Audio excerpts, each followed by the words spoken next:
कोयटा में लड़की को टिकटॉक बनाने पर बाप और मामू ने कत्ल कर दिया। पुलिस ने लड़की के बाप, चचा और मामू को गिरफ्तार कर लिया। कोयटा के थाने गवाल मंडी के एसएचओ बाबर बलोच के मुताबिक वाकया बलोची स्ट्रीट में पेश आया। 15 साला हिरानूर के बाप मुलजिम अनवारुल हक ने बेटी को टिकटॉक बनाने पर मामू से फायरिंग करवाकर कत्ल करने का एतराफ किया। वाकये का मुकदमा दर्ज कर लिया गया है, जिसकी तहकीकात सीरियस क्राइम इन्वेस्टिगेशन विंग करेगा। कोयटा में लड़की को टिकटॉक बनाने पर बाप और मामू ने कत्ल कर दिया। पुलिस ने लड़की के बाप, चचा और मामू को गिरफ्तार कर लिया। कोयटा के थाने गवाल मंडी के एसएचओ बाबर बलोच के मुताबिक वाकया बलोची स्ट्रीट में पेश आया। 15 साला हिरानूर के बाप मुलजिम अनवारुल हक ने बेटी को टिकटॉक बनाने पर मामू से फायरिंग करवाकर कत्ल करने का एतराफ किया। वाकये का मुकदमा दर्ज कर लिया गया है, जिसकी तहकीकात सीरियस क्राइम इन्वेस्टिगेशन विंग करेगा।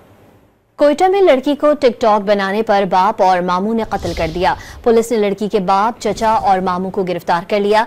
कोयटा के थाने गवाल मंडी के एसएचओ बाबर बलोच के मुताबिक वाकया बलोची स्ट्रीट में पेश आया। 15 साला हिरानूर के बाप मुलजिम अनवारुल हक ने बेटी को टिकटॉक बनाने पर मामू से फायरिंग करवाकर कत्ल करने का एतराफ किया।